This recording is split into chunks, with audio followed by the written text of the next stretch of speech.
आप सभी को प्रभु यीशु मसीह के सुमधुर प्यारे और मीठे नाम में सलाम। आज हम भजन संहिता उसका 56 का तीसरा पद मनन और चिंतन के लिए सुनने जा रहे हैं।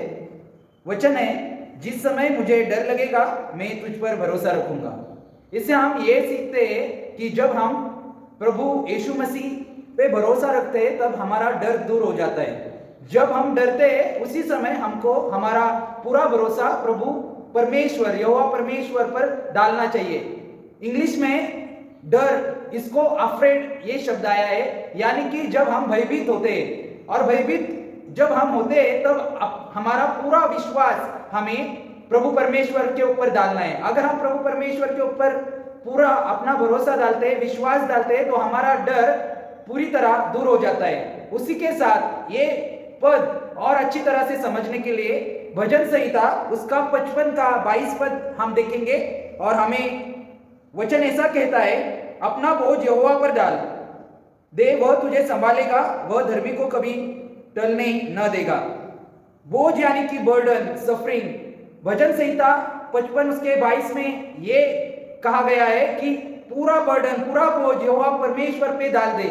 हम जीवन में ये जर्नी जब करते हैं, ये जर्नी के दौरान हमें बहुत सारा बर्डन होता है, इंडिविजुअल लाइफ का, फैमिली लाइफ का, उसके साथ साथ जहां जहां हम जाते हैं, जहां हम काम करते हैं, जहां हम बिजनेस करते हैं, और ऐसे पूरे जगहों से हमें कभी ना कभी किसी ने कुछ ना कुछ कहा होता है और उस कारण हम टेंशन लेते हैं और समस्या ऐसा हमें महसूस होती है। और इसलिए हमें अपना वो बर्डन, सफरिंग प्रभु परमेश्वर यहोवा परमेश्वर पे डाल देना चाहिए।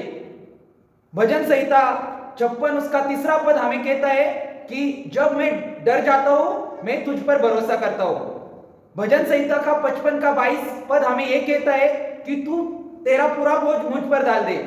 और ये हमें यह सिखाता है कि प्रभु परमेश्वर हमारे लिए है। प्रभु परमेश्वर जब हम डरते तभी भी हमें सहायता करता है। जब हम बोझ से, बर्डन से पूरी तरह से झुक जाते तभी भी वो हमें सहायता करता है। और ये मेरे मन से नहीं, अगर हम भजन संहिता 46 उसका पहला पद देखते हैं तो वचन हमें यह कहता है, परमेश्वर हमारा शरण स्थान है और बल है, संकट में अति सहज से मिलने वाला सहायक है।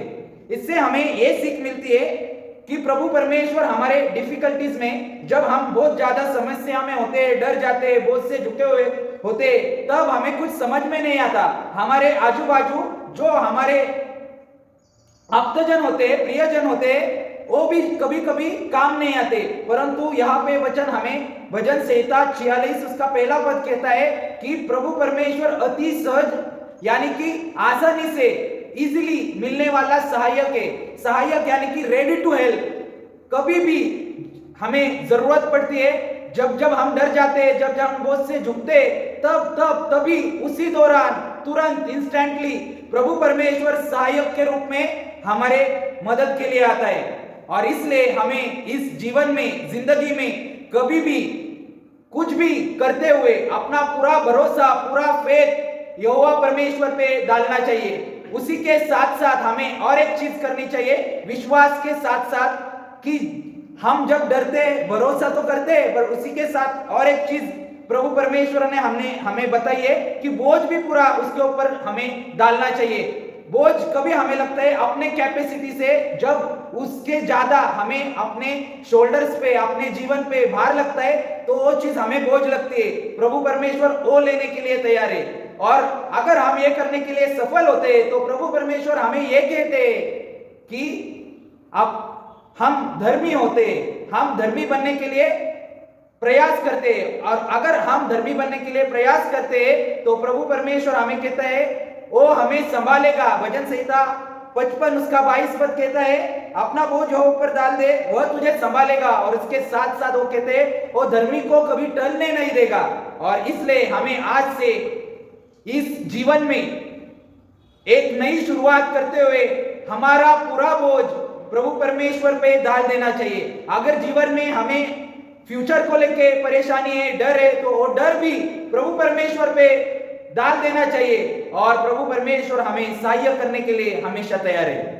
ये वचन जो हमने सुना है वो पूरी तरह अमल में लाने के लिए प्रभु परमेश्वर हमें उसका पवित्र आत्मा दे और सहाय्य और मदद करे। इस छोटे से संदेश के द्वारा प्रभु परमेश्वर आप सभी को आशीषित करे। आइए हम प्रार्थना करें। राजों के राजा, प्रभुओं के प्रभु, पिता परमेश्वर, अनुग्रहकारी पिता, आज के वचन के लिए हम तेरा धन्यवाद करते हैं। वचन सुनने के लिए सुनने वाले कान दिए, समझने के लिए समझने वाला हृदय दिया, इसलिए तेरा धन्यवाद पिता परमेश्वर। और जो कुछ आज हमने इस वचन से सीखा है वो हमारे जीवन में अमल करने के लिए तेरा पवित्र आत्मा दे। ये पूरी प्रार्थना प्रभु यीशु मसीह के नाम से मांगते हैं, आमीन।